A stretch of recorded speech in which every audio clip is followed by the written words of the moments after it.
Alhamdulillah wassalatu wassalamu ala rasulillah Sayyidina Muhammad ibni Abdillah wa la hawla wa la quwata illa billah amma ba'du. Sedikit semoga bermanfaat. Jadi kita datang ke sini dalam rangka talabul ilmi, menuntut ilmu. Ilmu itu dikatakan oleh ulama al-mahalluha fi qalbi. Jadi letaknya ilmu itu di dalam hati. Manusia itu bisa mengupayakan tetapi tidak bisa menentukan ya. Jadi kewajiban manusia itu tentang ilmu adalah berusaha, menuntut, mencari, mengupayakan. Itu kewajiban manusia. Terkait dengan hasilnya, nah itu hak Allah. Hak Allah. Karena ilmu itu di hati, bukan di lisan, bukan di telinga, bukan di akal. Jadi ilmu itu letaknya di dalam hati. Maka kalau sudah ilmu itu sampai ke hati, fa insyaallah, maka ilmu itu akan menjadi manfaat yang pertama. Yang kedua, ilmu itu akan menjadi petunjuk atau hidayah. Maka manusia itu dalam beragama, dalam bersyariat, dia tidak bisa berjalan tanpa adanya ilmu.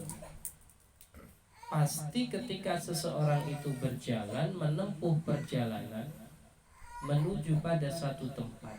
Misalkan kita berjalan ke arah Tangerang Tanjung Pasir, misalkan kita belum pernah ke sana, kita tidak punya ilmu, kita tidak punya perangkat, petunjuk yang bisa membantu kita, kemungkinan besar kita akan tersesat.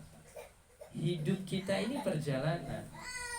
Dari kita dikandung, dilahirkan, sampai nanti kita berpindah alam ke alam barzakh. Itu semua perjalanan.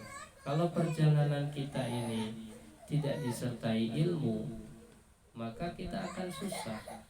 Kemungkinan tersesatnya sangatlah besar. Maka manusia itu membutuhkan ilmu, sehingga dengan ilmu itu berharap kepada Allah, menjadi penuntun jalan. Lalu pertanyaannya, dari manakah kita bisa mendapatkan ilmu? Al-ilmu minallah. Ilmu itu punyanya Allah. Nah, terus kita apa harus bertemu dengan Allah? Tidak. Kata Allah, qul in kuntum tuhibbunallaha fattabi'uni yuhibbukumullah. Kalau kamu cinta sama Allah, ngaku sayang, ngaku taat sama Allah, pengen benar-benar berbakti kepada Allah, mencintai Allah, kata Allah di dalam Al-Quran, fattabi'uni, kata Rasulullah, ikutilah aku. Maka ilmu itu bisa kita raih dari baginda Nabi Muhammad. Masalahnya kita nggak hidup sama Nabi Muhammad. Kita nggak ada di zamannya beliau, 1400 tahun yang lalu. Lalu kepada siapa? Kepada zaman sahabat Umar, Utsman juga sudah lewat. Zaman tabi'in sudah lewat. Tabi'ut tabi'in sudah lewat. Maka kemudian Rasulullah memberikan peringatan, innamal ulama warasatul anbiya, bahwa sesungguhnya ulama itu adalah pewaris para nabi. Maka kita ingin mendapatkan ilmunya Allah, ilmunya Rasulullah, para sahabat, para tabi'in, tabi'ut tabi'in, tidak ada pilihan lain adalah dengan kita datang kepada ulama. Ya, jadi dua hal ini yang harus kita punya. Apa? Ilmu, guru. Manusia hidup di dunia sebagai seorang muslim, mukmin yang mengaku dia cinta dan taat kepada Allah dan Rasulnya, mustahil sampai kepada tujuannya jika dia tidak memiliki ilmu dan juga tidak memiliki guru. Karena ilmu dan guru inilah diibaratkan cahaya yang menerangi langkah kaki kita. perjalanan kita di malam hari tanpa adanya sinar matahari, tanpa adanya sinar rembulan, tanpa adanya cahaya lampu di kanan kiri jalan, maka mustahil kita sampai pada tujuan. Akan tetapi jika kita berjalan di malam hari, ada lampu, ada senter, ada obor, ada bulan yang menerangi langkah kaki kita, maka akan mudah kita mencapai tujuan kita. Siapa yang mampu menjadi penerang jalan kita? Tidak lain adalah guru dan ilmu. Akhir-akhir ini sudah mulai berkurang rasa keinginan kita datang kepada seorang ulama, kepada seorang guru untuk mendapatkan ilmu. Padahal fungsi ulama, fungsi guru adalah memberikan ilmu. Tapi kadang kita datang ke ustadz itu cuman ngarep barokah. Terus pasti dapat keberkahan, tuh pasti dapat. Minta doa, ya pasti didoain. Yang lupa itu kita meminta ilmunya. Bagaimana cara meminta ilmu? Kita tanyakan satu masalah. Maka dulu kalau sahabat datang ke rumah sahabat datang ke Rasulullah, itu ada perkara, ada soal, ada pertanyaan yang diajukan. Sehingga dengan pertanyaan, dengan perkara masalah yang diajukan itu, dia mendapatkan ilmu. Makanya orang sekarang kalau belajar hadis, nggak belajar asbabul wurud, salah kaprah. Rasul bersabda, la taghdab walakal jannah. Janganlah kamu marah, nanti bagimu itu surga.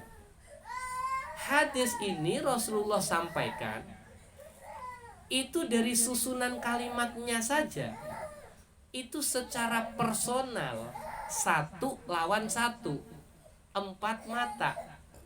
Bukan secara jamaah, beda kalimat. Contoh misal, khairukum man ta'allamal Qur'an wa 'allamahu. Sebaik-baik kalian itu adalah orang yang belajar Al-Qur'an dan yang ngajar Al-Qur'an. Beda, susunan kalimatnya saja beda. Kalau khairukum, Rasulullah berbicara itu di depan majelis jamaah, ada orang banyak di situ, ada mukhotobnya.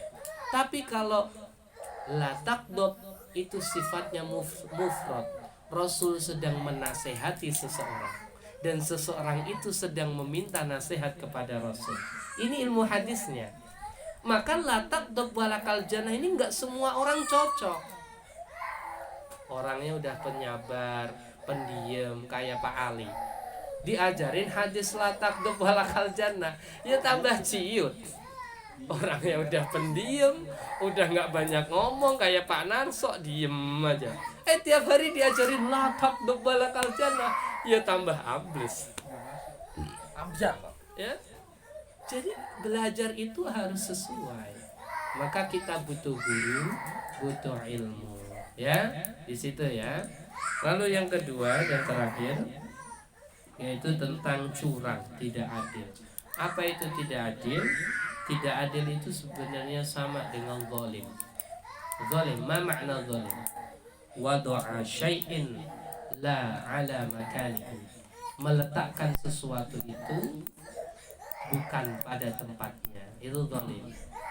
Adil itu adalah meletakkan sesuatu pada tempatnya.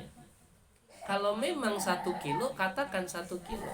Kalau memang barang baru, katakan barang baru. Kalau memang second, katakan second. Berapa lama penggunaannya, berapa lama kilometernya, pernah cacat atau tidak. Maka itu dalam kaidah fikih dibahas. Nanti ada fikih apa, muamalah, ada fikih jual beli. Ya itu dibahas. Karena hal itu harus disampaikan, ya. Jadi seperti itu, ya. Semoga yang sedikit ini bermanfaat. Marilah sama-sama kita tutup dengan doa.